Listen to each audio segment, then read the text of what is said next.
أعوذ بالله من الشيطان الرجيم. بسم الله الرحمن الرحيم. الرحمن علم القرآن، خلق الإنسان علمه البيان.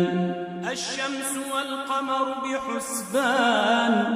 والنجم والشجر يسجدان. والسماء رفعها ووضع الميزان، ألا تطغوا في الميزان وأقيموا الوزن بالقسط ولا تخسروا الميزان. والأرض وضعها للأنام، فيها فاكهة والنخل ذات الأكمام، والحب ذو العصف والريحان. فبأي آلاء ربكما تكذبان؟ خلق الإنسان من صلصال كالفخار، وخلق الجان من مارج من نار. فبأي آلاء ربكما تكذبان؟ رب المشرقين ورب المغربين، فبأي آلاء ربكما تكذبان؟ مرج البحرين يلتقيان، بينهما برزخ لا يبغيان. فبأي آلاء ربكما تكذبان؟ يخرج منهما اللؤلؤ والمرجان. فبأي آلاء ربكما تكذبان؟ وله الجوار المنشآت في البحر كالأعلام. فبأي آلاء ربكما تكذبان؟ كل من عليها فان، ويبقى وجه ربك ذو الجلال والإكرام. فبأي آلاء ربكما تكذبان؟ يسأله من في السماوات والأرض، كل يوم هو في شأن. فبأي آلاء ربكما تكذبان؟ سنفرغ لكم أيها الثقلان. فبأي آلاء ربكما تكذبان؟ يا معشر الجن والإنس إن استطعتم أن تنفذوا من أقطار السماوات والأرض فانفذوا، لا تنفذون إلا بسلطان. فبأي آلاء ربكما تكذبان؟ يرسل عليكما شواظ من نار ونحاس فلا تنتصران. فبأي آلاء ربكما تكذبان؟ فإذا انشقت السماء فكانت وردة كالدهان. فبأي آلاء ربكما تكذبان؟ فيومئذ لا يسأل عن ذنبه إنس ولا جان. فبأي آلاء ربكما تكذبان؟ يعرف المجرمون بسيماهم، فيؤخذ بالنواصي والأقدام. فبأي آلاء ربكما تكذبان؟ هذه جهنم التي يكذب بها المجرمون، يطوفون بينها وبين حميم آن فبأي آلاء ربكما تكذبان ولمن خاف مقام ربه جنتان فبأي آلاء ربكما تكذبان ذواتا أفنان فبأي آلاء ربكما تكذبان فيهما عينان تجريان فبأي آلاء ربكما تكذبان فيهما من كل فاكهة زوجان فبأي آلاء ربكما تكذبان متكئين على فرش بطائنها من استبرق وجنى الجنتين دان فبأي آلاء ربكما تكذبان فيهن قاصرات الطرف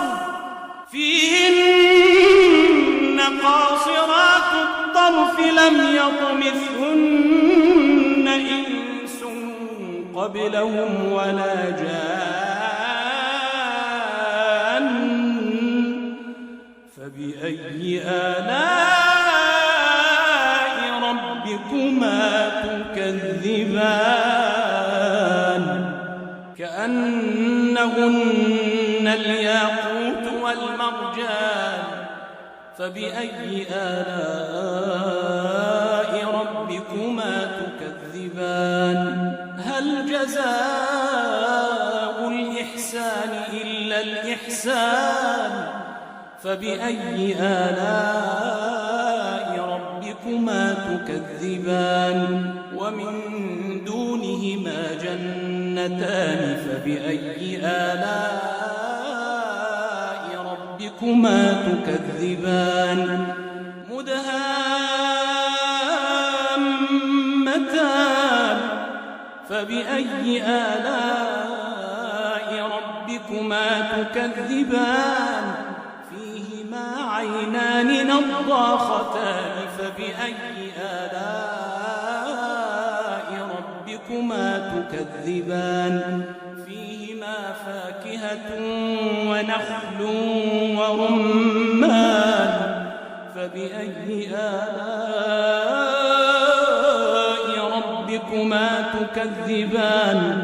فيهن خيرات حسان فبأي آلاء ربكما تكذبان حور مقصورات في الخيام فبأي آلاء ربكما تكذبان لم يطمثهن إنس قبلهم ولا جان فبأي آلاء ربكما تكذبان متكئين على رفرف خضر وعبقري حسان فبأي آلاء ربكما تكذبان تبارك اسم ربك ذي الجلال والإكرام بسم الله الرحمن الرحيم إذا وقعت الواقعة ليس لوقعتها كاذبة خافضة رافعة إذا رجت الأرض رجا وبست الجبال بسا فكانت هباء منبثا وكنتم أزواجا ثلاثة فأصحاب الميمنة ما أصحاب الميمنة وأصحاب المشأمة ما أصحاب المشأمة والسابقون السابقون أولئك المقربون في جنات النعيم ثلة من الأولين وقليل من الآخرين على سرر موضونة متكئين عليها متقابلين يطوف عليهم ولدان مخلدون بأكواب وأباريق وكأس من معين لا يصدعون عنها ولا ينزفون وفاكهة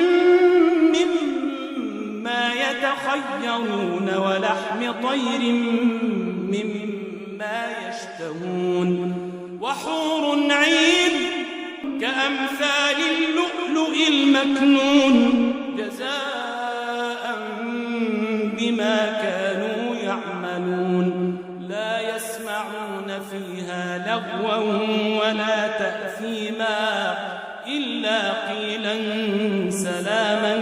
سلاما وأصحاب اليمين ما أصحاب اليمين في سدر مخضود وطلح منضود وظل ممدود وماء مسكوب وفاكهة كثيرة لا مقطوعة ولا ممنوعة وفرش مرفوعة إنا أنشأناهن إنشاء فجعلناهن أبكارا عربا أترابا لأصحاب اليمين ثلة من الأولين وثلة من الآخرين وأصحاب الشمال ما أصحاب الشمال في سموم وحميم وظل من يحموم لا بارد ولا كريم إنهم كانوا قبل ذلك مترفين وكانوا يصرون على الحنث العظيم وكانوا يقولون أئذا متنا وكنا ترابا وعظاما أئنا لمبعوثون أو آباؤنا الأولون قل إن الأولين والآخرين لمجموعون إلى ميقات يوم معلوم ثم إنكم أيها الضالون المكذبون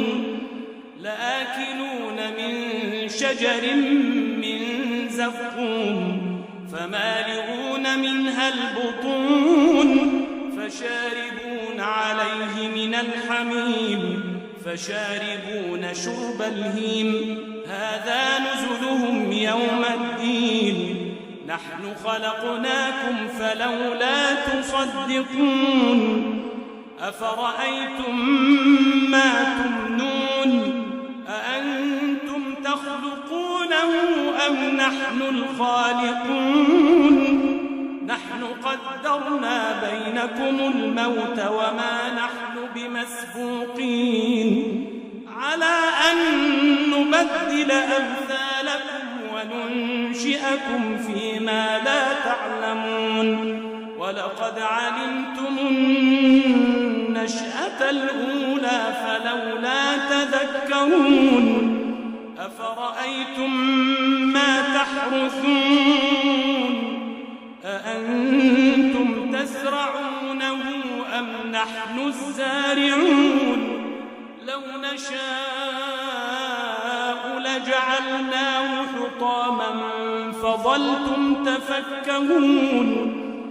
إنا لمغرمون بل نحن محرومون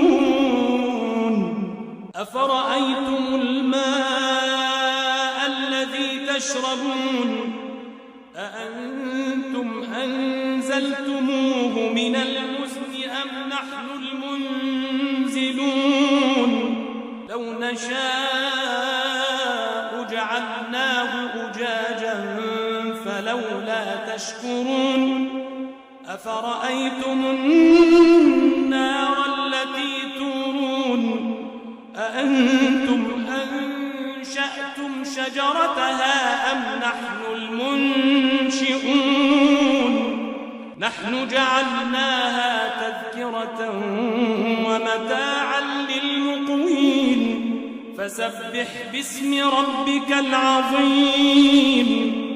فلا أقسم بمواقع النجوم وإنه لقسم لو تعلمون عظيم إنه لقرآن كريم في كتاب مكنون لا يمسه إلا المطهرون تنزيل من رب العالمين أفبهذا الحديث أنتم مدهنون وتجعلون رزقكم أنكم تكذبون فلولا إذا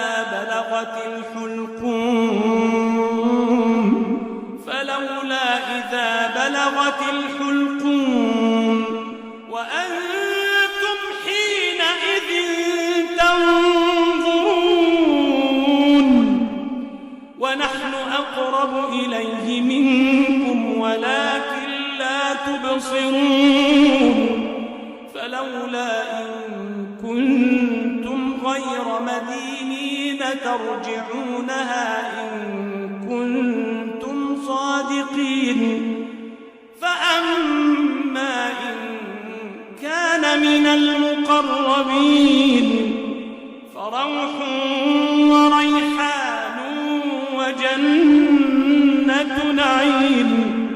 وأما إن كان من أصحاب اليمين فسلام لك من أصحاب اليمين وأما إن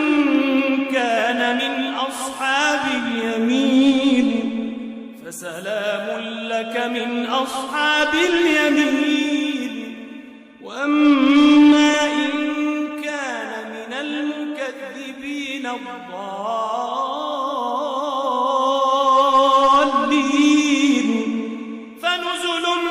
من حميم وتصلية جحيم إن هذا لهو حق اليقين فسبح باسم ربك العظيم بسم الله الرحمن الرحيم سبح لله ما في السماوات والأرض وهو العزيز الحكيم له ملك السماوات والأرض يحيي ويميت وهو على كل شيء قدير هو الأول والآخر والظاهر والباطن وهو بكل شيء عليم هو الذي خلق السماوات والأرض في 6 أيام ثم استوى على العرش يعلم ما يلج في الأرض وما يخرج منها وما ينزل من السماء وما يعرج فيها وهو معكم أينما كنتم والله بما تعملون بصير له ملك السماوات والأرض وإلى الله ترجع الأمور يولج الليل في النهار ويولج النهار في الليل وهو عليم بذات الصدور آمنوا بالله ورسوله وأنفقوا مما جعلكم مستخلفين فيه فالذين آمنوا منكم وأنفقوا لهم أجر كبير وما لكم لا تؤمنون بالله والرسول يدعوكم لتؤمنوا لتؤمنوا بربكم وقد أخذ ميثاقكم إن كنتم مؤمنين هو الذي ينزل على عبده آيات بينات ليخرجكم من الظلمات إلى النور وإن الله بكم لرؤوف رحيم وما لكم ألا تنفقوا في سبيل الله ولله ميراث السماوات والأرض لا يستوي منكم من أنفق من قبل الفتح وقاتل أولئك أعظم درجة من الذين أنفقوا من بعد وقاتلوا وكلا وعد الله الحسنى والله بما تعملون خبير من ذا الذي يقرض الله قرضا حسنا فيضاعفه له وله أجر كريم يوم ترى المؤمنين والمؤمنات يسعى نورهم بين أيديهم وبأيمانهم بشراكم اليوم جنات تجري من تحتها الأنهار خالدين فيها ذلك هو الفوز العظيم يوم يقول المنافقون والمنافقات للذين آمنوا انظرونا نقتبس من نوركم قيل ارجعوا وراءكم فالتمسوا نورا فضرب بينهم بسور له باب باطنه فيه الرحمة وظاهره من قبله العذاب ينادونهم ألم نكن معكم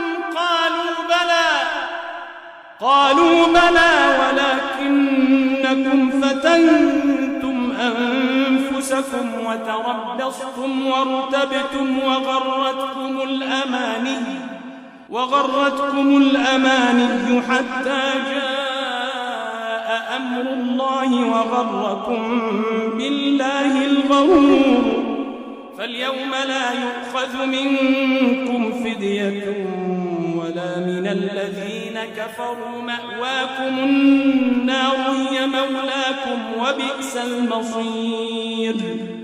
ألم يأن للذين آمنوا أن تخشع قلوبهم لذكر الله وما نزل من الحق ولا يكونوا كالذين أوتوا الكتاب من قبل فطال عليهم الأمد فقست قلوبهم وكثير منهم فاسقون اعلموا أن الله يحيي الأرض بعد موتها قد بينا لكم الآيات لعلكم تعقلون إن المصدقين والمصدقات وأقرضوا الله قرضا حسنا يضاعف لهم ولهم أجر كريم والذين آمنوا بالله ورسله أولئك هم الصديقون والشهداء عند ربهم لهم أجرهم ونورهم والذين كفروا وكذبوا بآياتنا أولئك أصحاب الجحيم اعلموا أنما الحياة الدنيا لعب ولهو وزينة وتفاخر بينكم وتكاثر في الأموال والأولاد كمثل غيث أعجب الكفار نباته ثم يهيج فتراه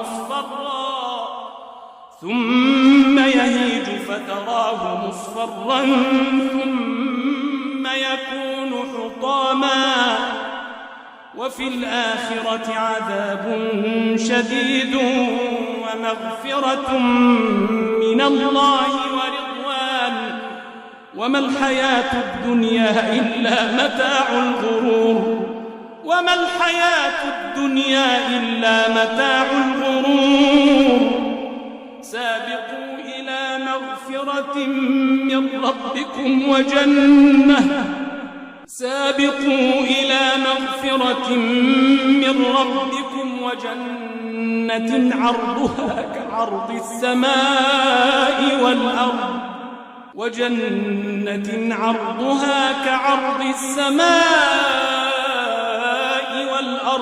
أعدت للذين آمنوا بالله ورسله